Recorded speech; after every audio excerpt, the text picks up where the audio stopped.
Hi, welcome to the channel. So today we'll be reacting to this video titled Stopped by the German Police. Here is what you need to know. So guys, let's quickly go check it out. You're visiting Germany and are stopped by the police who start asking you questions. What do you do now? What are your rights in this situation? And how can you make sure that you don't get yourself into trouble? In this video, I'm going to give you just a few pieces of advice.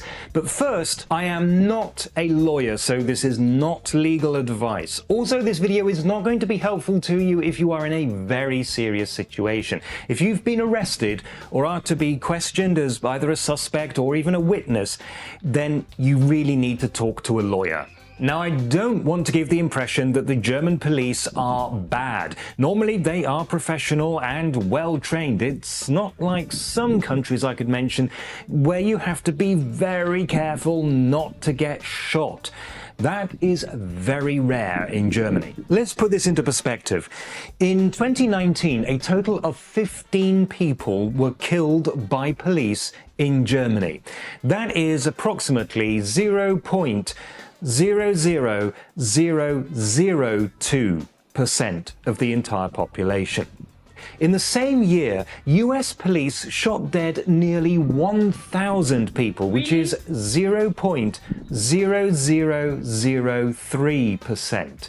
In other words, statistically speaking, you are 15 times more likely to be killed by police in the US than in Germany. However, while the German police are generally more professional, they're not perfect. And like every police force in the world, they're made up of human individuals, and not all of them are as professional as others. So you don't really need to worry about your safety, but it's still good to know your rights. The general principle is that the police cannot stop you randomly, although there are some exceptions. Normally, they need to have reasonable grounds for suspicion, and they need to tell you exactly what they suspect you of. A very important exception to this rule is the general traffic check. In Germany, police can randomly stop vehicles to check that they are roadworthy and the drivers fit to drive. They can give your vehicle a quick visual inspection, and they can also demand to see all the things that you are legally required to have in the vehicle. So a high visibility jacket, a warning triangle, and a first aid kit, as well, of course, as your driving license. But without reasonable grounds for suspicion, they cannot search your vehicle, and they also cannot force you to take a breathalyzer test or give a urine sample or anything of that nature, at least not without your consent. So let's say you're stopped by police and asked to take a breathalyzer test because they say you look like you might be drunk. Now, you can legitimately refuse, but should you? Well, if you do refuse, then the police must consider whether they have reasonable grounds to take you to the police station for a blood test. So the risk to you, obviously, is that you get taken to the police station.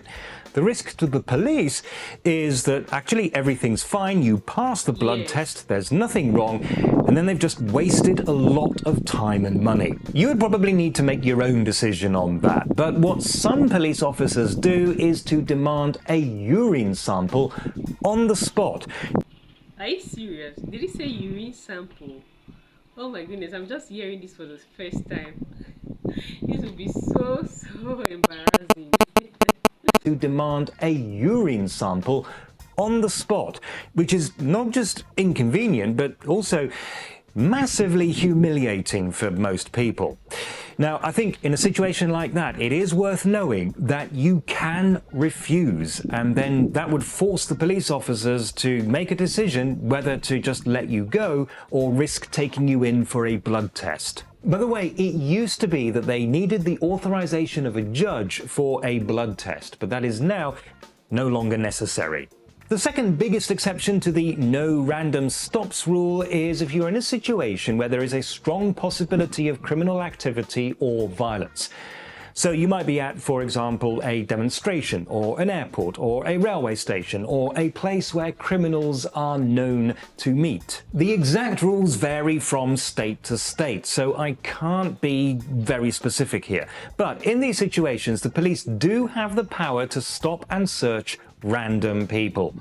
Anywhere else, they need reasonable grounds for suspicion. Here is a concrete example. It happened a few years ago when I was still living in Berlin, and I just wanted to get from one side of Alexanderplatz to the other.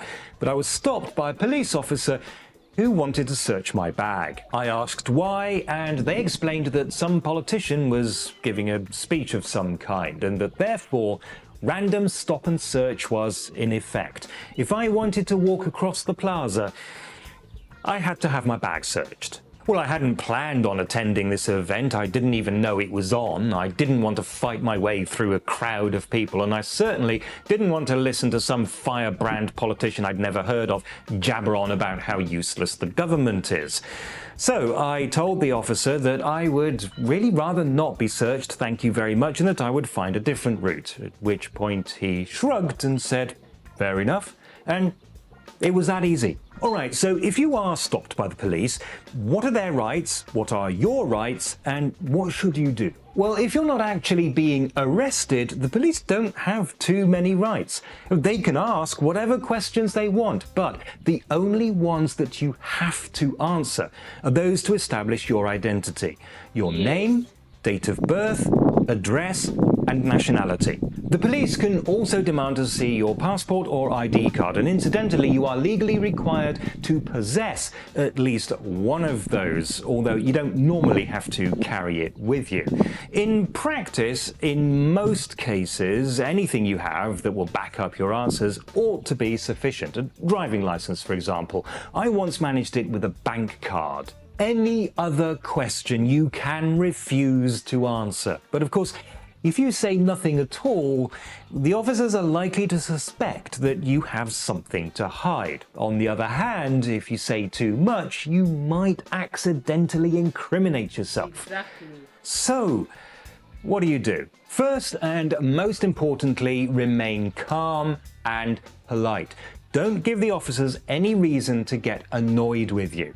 But at the same time, whatever questions you choose to answer, answer them briefly and never give them any information that they didn't ask for. The thing to watch out for if you do encounter some of the less professional officers is that they may try to make you say more than you should. For example, if they say something like, yeah, we've been having problems with people riding scooters while stoned, do not say, oh, that's all right, I haven't had a joint all week. The classic, of course, is, do you know why I pulled you over? The only correct answer to that question is no. And that's basically it. The police don't have many rights, but some of them do have a few nasty tricks they can play on you. Be friendly, keep your answers businesslike, don't give them any information they didn't ask for, and remember that you always have the right to remain silent. But hey, the chances are that you will never need to use any of the information in this video.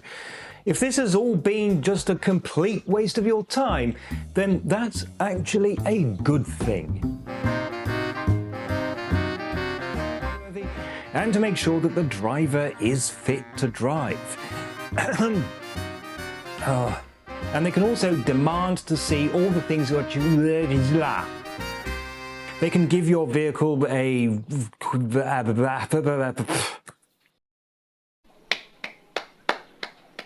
Beautiful. Thank you so much for this video. I think this video is not just for the Germans, but for everyone. You said police cannot stop you randomly, although there are some exceptions. You know, police is a friend. They are not out there to get you or arrest you. They are after unwanted criminals and drunk drivers. The general rules of interaction given here are exactly right. Keep calm, be polite, do not lie. I'm happy I came across this video. Trust me, I've learned one or two things. Like I said, it's not only for the Germans, it's for everyone. Let me know what you think about it in the comment section. And thank you guys so much for watching with me. I'll see you in my next one. Bye.